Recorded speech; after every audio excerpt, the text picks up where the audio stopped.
तो आज हमारा ये क्वेश्चन है integration of 10x, integration of root 10x plus root cot x dx। तो इसका इंटीग्रेशन करना है, तो 10x को हम लिख सकते हैं integration of root sine x upon cos x plus root cos x upon sine x dx। जैसे हमको पता है tan इक्वल्स होता है sine upon cos, cot equals होता है कॉस अपॉन साइन, तो हमने एक बेसिक फार्मूला यूज़ किया है। अब यहाँ पर एलसीएम ले लेते हैं दोनों का। सो अगर दोनों का एलसीएम ले लिया जाए तो डिनोमिनेटर में हो जाएगा साइन और कॉस इंटू हो जाएंगे। वी कैन राइट तो डिनोमिनेटर में हो जाएगा, जब हम इसको इंटू कर देंगे डिनोमिनेटर में एलसीएम जो आ जाएगा वो इन दोनों का इंटू आ जाता है, डिनोमिनेटर का इंटू हो जाएगा। So we can write root sine x cos x, ये हो गया डिनोमिनेटर का part.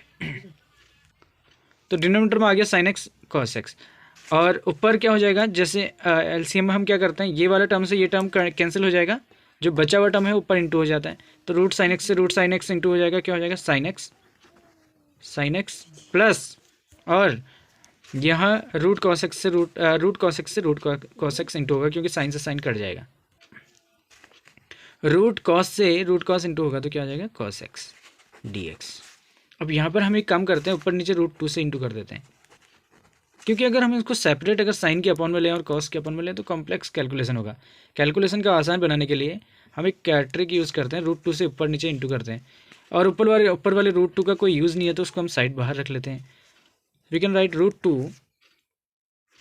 Integration of sine x plus cos x upon root, ये 2 इसके साथ जब इंटू होगा, क्योंकि ये भी रूट में है और ये भी पूरा टर्म रूट में है, so you can right 2 sine x cos x dx। तो ये हम कह सकते हैं हमारा ये टर्म हो गया। अब यहाँ पर एक आपको एक ध्यान रखना है यहाँ पर पॉइंट कि इसको कैसे सॉल्व किया जाए। यहाँ पर अगर हम टी मान के सॉल्व करें तो असंभव है, क्योंकि फर्स्ट फंक्शन सेकंड फंक्शन लग जाएगा, उससे ये हो नहीं पाएगा। तो अब यहाँ पर हम एक काम करते हैं, let us consider we add और सब्ट्रैक्ट, यानी कि हम इसमें -1 और +1 करते हैं। सब्ट्रैक्शन और एडिशन अगर हम इसके अंदर करते हैं केवल डिनोमिनेटर के अंदर, तो ये हो जाएगा root 2 integration of sine x plus cos x upon, denominator में आ जाएगा। और मैं एक काम और करता हूँ कि 1 को लिख देता हूँ sine square x plus cos square x, तो ये हो जाएगा root 2 sine x cos x minus sine square x plus cos square x plus 1। तो ये हो गया यहाँ तक का टर्म। अच्छा, यहाँ पर ये ब्रैकेट लगाने की ज़रूरत नहीं, इसमें लगा देते हैं ब्रैकेट। ये जो 1 है, अच्छा मैं अगर इसको माइनस को अंदर इंटू कर दूँ तो ये क्या हो जाएगा root two integration of sine x plus cos x upon, अगर मैं माइनस से अंदर इंटू कर देता हूँ, कोई ये तो सिंपल कैलकुलेशन है, बेसिक कैलकुलेशन है, sine x cos x minus sine square x minus cos square x plus 1।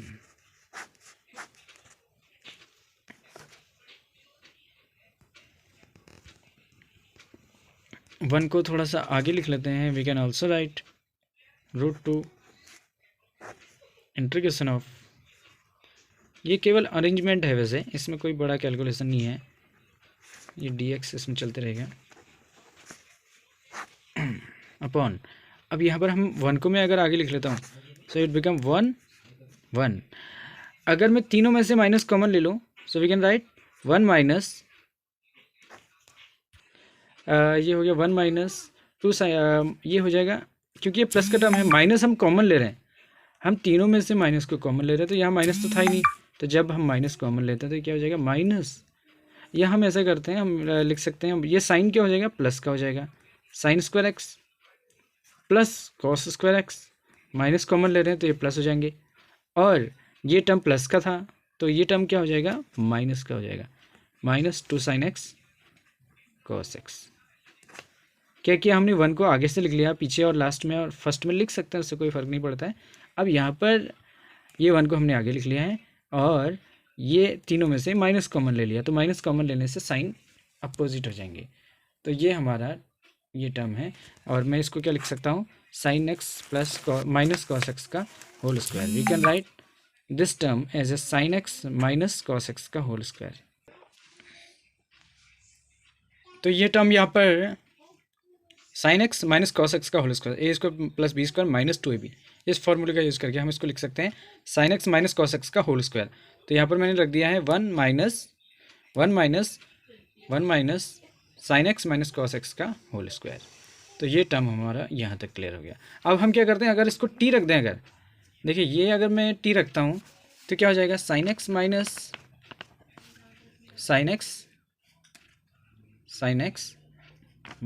Cos x को हम अगर टी मान लेते हैं तो डिफ्रेंशिएट कर दो, क्या हो जाएगा, it become cos x minus cos x का जो डिफ्रेंशिएशन होता है वो होता है minus sine x.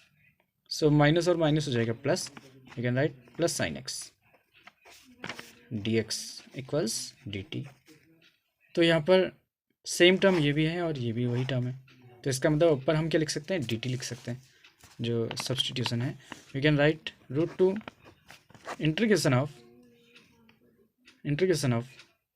D T हो गया ऊपर पूरा, ये पूरा टर्म क्या आ गया, यहाँ से लेके यहाँ तक ये टर्म है डी टी। तो डी टी की वैल्यू यहाँ रख देंगे।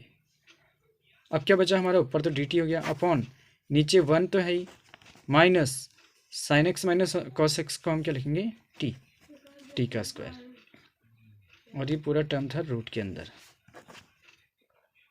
तो ये जो एक नॉर्मल एक फार्मूला होता है, D x upon 1 minus x square क्या होता है, sine inverse x. So it's answer will be root two sine inverse T, और टी की वैल्यू रख देंगे। So it's answer is root two sine inverse, और टी की वैल्यू हमारी हमने क्या कंसीडर की थी, sine x minus cos x.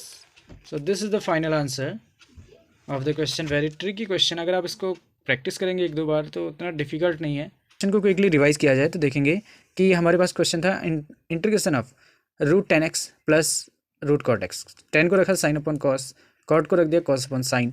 इसके बाद हमने क्या कर लिया, एलसीएम ले लिया दोनों का। एलसीएम लेने के बाद अपॉन में ये टर्म आ गया था। अब ये अगर हम सेपरेट इसको करेंगे तो थोड़ा इंटीग्रेशन कैलकुलेशन टफ हो सकती है, इसके लिए हमने थोड़ा इजी बनाने के लिए रूट 2 से ऊपर नीचे इंटू कर दिया।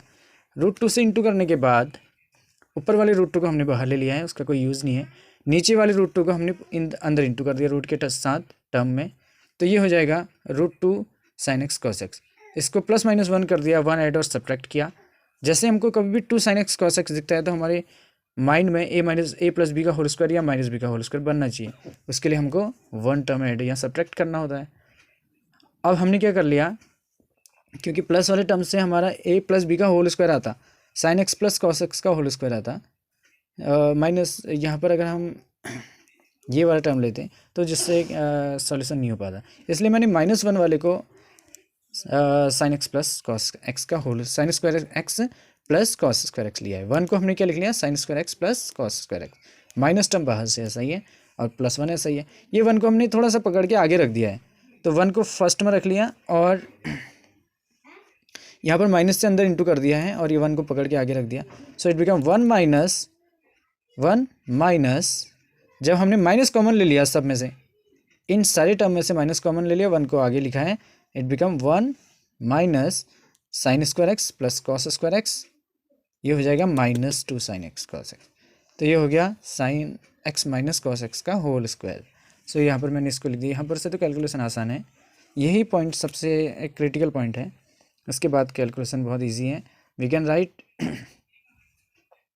Sine x minus cos x का होल स्क्वायर, और उसके बाद इसको टी मान लिया है और डिफ्रेंशिएशन करने के बाद हमारा डी एक्स वाला टर्म आ गया है, और फिर हमने टी और डी टी की वैल्यू वहाँ रख दी ऊपर इक्वेशन में, इस इक्वेशन में। तो यहाँ से हमने देखा कि यह आ गया d t upon 1 minus t square. तो d x upon 1 minus x square का फॉर्मूला होता है रूट के अंदर, root, it become sine inverse x. So इस हिसाब से ये आंसर आ जाएगा साइन इनवर्स एक्स का इंटीग्रेशन कितना होता है, डी टी अपॉन 1 - √1 - t² का जो इंटीग्रेशन है वो आया साइन इनवर्स टी, तो प्लस सी हम इसमें ऐड कर देंगे integration constant. So thank you. This is the solution of the question.